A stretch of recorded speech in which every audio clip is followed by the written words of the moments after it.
तो आज हम एक बहुत ही दिलचस्प और सच कहूं तो थोड़ी कड़वी सच्चाई पर बात करने वाले हैं, जिसका सामना हम अपनी रोजमर्रा की जिंदगी में अक्सर करते हैं। जरा सोचिए, एक ऐसी दुनिया जहां जरूरत से ज्यादा भावुक होना या हमेशा दूसरों की मदद के लिए एक पैर पर खड़े रहना किसी भी इंसान को शोषण का कितना आसान शिकार बना देता है ना? अक्सर अच्छाई और बेवकूफी के बीच की लकीर बहुत धुंधली हो जाती है। तो चलिए इस चर्चा के जरिए समझते हैं कि इस जटिल दुनिया में खुद को बचाते हुए कैसे आगे बढ़ना है। क्या आपने कभी सोचा है कि क्या होता है जब कोई इंसान अचानक से डेंजरसली स्मार्ट बन जाता है? मतलब इतना चतुर कि सामने वाले को भनक तक न लगे। देखिए, ये कोई जादू टोना नहीं है, बल्कि ये एक अल्टीमेट रणनीतिक फायदा है। एक ऐसी क्षमता जहां कोई भी इंसान किसी भी मुश्किल स्थिति में जीत सकता है, वो भी बिल्कुल खामोशी से, बिना किसी फालतू बहस या लड़ाई झगड़े के। इसी कमाल के कॉन्सेप्ट को डेंजरसली स्मार्ट बनना कहा जाता है।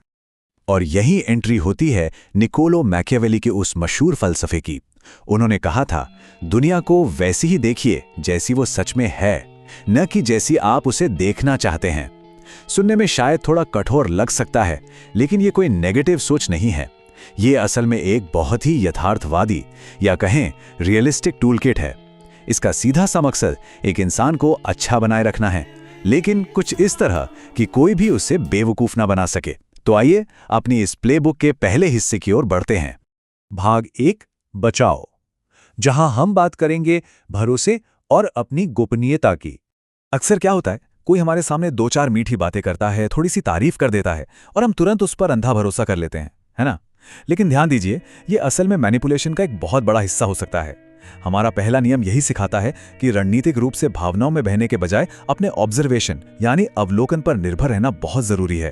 देखिए, भरोसा करना बिल्कुल ठीक है, लेकिन उसकी जांच हमेशा होनी चाहिए। जो व्यक्ति हर बात पर बिना जांचे परखे विश्वास कर लेता है, कड़वा सच है कि सबसे पहले धोखा वही खाता है। अब आते हैं दूसरे नियम पर, जो कहता है खामोशी से काम करना ही आपका सबसे बड़ा बचाव है। मान लीजिए कोई व्यक्ति अपनी नौकरी बदलने की सोच रहा है या कोई नया बिजनेस शुरू करने वाला है और वो जाकर सबको इसके बारे में ढिंढोरा पीट देता है। ऐसा करके वो असल में अपनी ताकत उन लोगों के हाथों में सौंप रहा है जो शायद मौके का फायदा उठाकर उसके खिलाफ साजिश कर सकते हैं।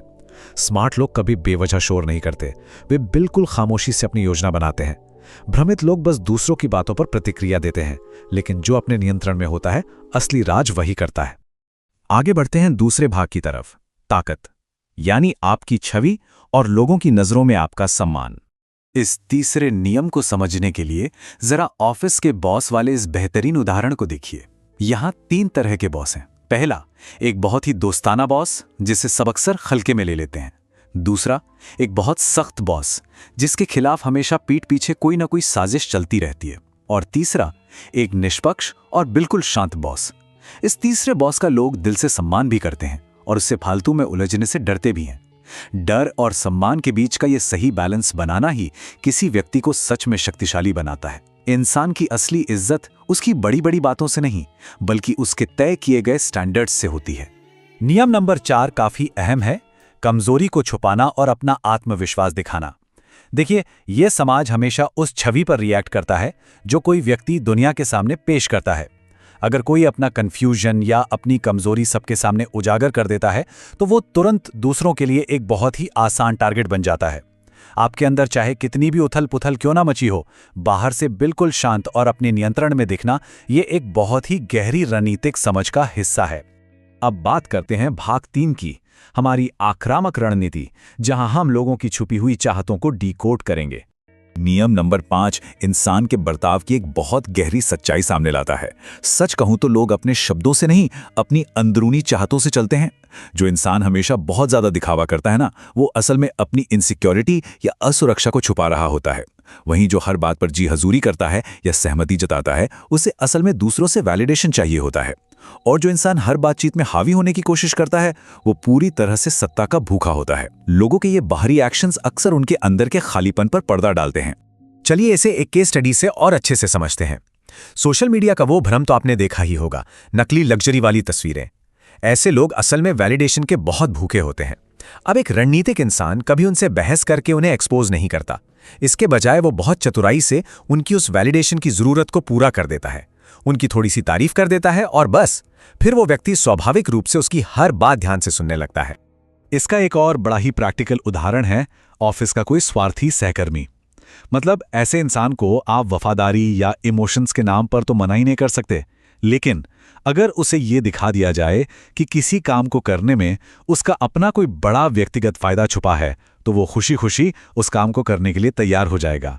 देखिए, ये कोई चालाकी या मैनिपुलेशन नहीं है, ये बस इंसानी स्वभाव की एक बहुत गहरी समझ है। अब आते हैं इस प्लेबुक के सबसे जरूरी हिस्से पर, भाग 4, आत्मनियंत्रण, यानी अपनी भावनाओं और अपने खुद के मूल्य को समझना। तो छठा नियम क्या कहता है?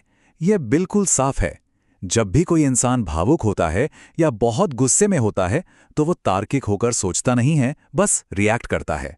और आपकी ये भावनात्मक प्रतिक्रियाएं किसी भी इंसान के लिए आपका अगला कदम प्रेडिक्ट करना बहुत आसान बना देती हैं।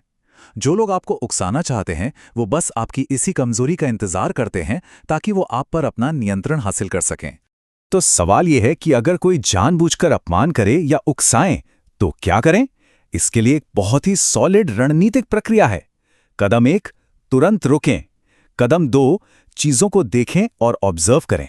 और कदम 3, फिर शांति से तय करें कि क्या ये स्थिति सच में आपकी किसी प्रतिक्रिया के लायक है भी या नहीं। इस तरह हमलावर को वो रिएक्शन कभी नहीं मिलता जिसकी उसे सख्त तलाश होती है। आपका बिल्कुल शांत रहना उन्हें पूरी तरह से कंफ्यूज और भ्रमित कर देता है। और अब जरा 7वें नियम की तरफ बढ़ते हैं, जो सच में एक कड़वा सच है। रिश्ते बिना बोले किए गए वैल्यू यानी मूल्य के सौदे हैं। ये सुनने में थोड़ा कठोर और शायद थोड़ा स्वार्थी भी लग सकता है, लेकिन जमीनी सच्चाई यही है कि इंसानी संबंध अक्सर सिर्फ शुद्ध भावनाओं के बजाय आपसी फायदे और इसी वैल्यू के लेन देन पर टिके होते हैं। इस पूरे कॉन्सेप्ट को ना हम अमन के इस सफर से बहुत आसानी से समझ सकते हैं। देखिए, दिन 1 पर अमन हर किसी के लिए हमेशा हाजिर था, लेकिन जब महीने 1 में उसे खुद मदद की जरूरत पड़ी तो सबने उसे अनदेखा कर दिया। उसे समझ आ गया कि लोग उसके साथ तो हैं, लेकिन उसके लिए नहीं हैं।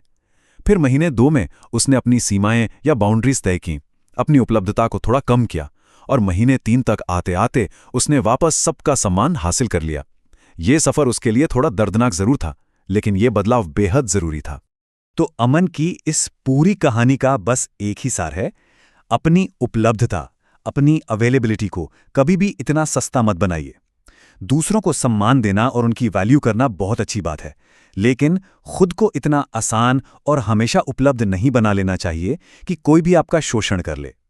याद रखें, जब व्यक्ति अपने समय को महत्व देना शुरू करता है, तो ये दुनिया भी उसे महत्व देने पर मजबूर हो जाती है।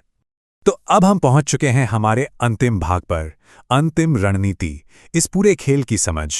अगर इस पूरी प्लेबुक का हमें क्विक रिकैप करें तो बात कुछ ऐसी है। आपको खामोशी से चीजों को ऑब्जर्व करना है, अपनी कमजोरियों को कभी दुनिया के सामने उजागर नहीं करना है, लोगों की छुपी हुई चाहतों को पढ़ना सीखना है, अपनी भावनाओं पर बिल्कुल लोहे जैसा नियंत्रण रखना है, और सबसे अहम बात, अपने समय और अपनी ऊर्जा को बहुत महत्व देना है। और हाँ, ध्यान रहे, ये सभी रणनीतियां किसी का बुरा करने या नीचा दिखाने के लिए नहीं है, बल्कि ये पूरी तरह से अपनी सुरक्षा और अपनी बाउंड्रीज तय करने के लिए हैं। और ये बात हमें वापस उसी सबसे शक्तिशाली विचार पर लाकर खड़ी कर देती है, रिश्ते वैल्यू पर चलते हैं, महज भावनाओं पर नहीं।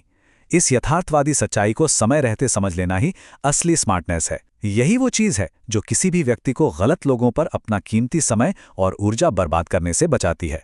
तो अब जब ये पूरा खेल आपके सामने बिल्कुल साफ है, तो जरा सोचिए, आपकी अगली चाल क्या होगी? क्या आप इन नियमों को अपनी जिंदगी में एक ढाल की तरह इस्तेमाल करने के लिए तैयार हैं? इस पर एक बार विचार जरूर कीजिएगा। हमारे इस विश्लेषण का हिस्सा बनने के लिए आपका बहुत बहुत धन्यवाद। बस ऐसे ही सीखते रहिए और रणनीतिक रूप से आगे बढ़ते रहिए।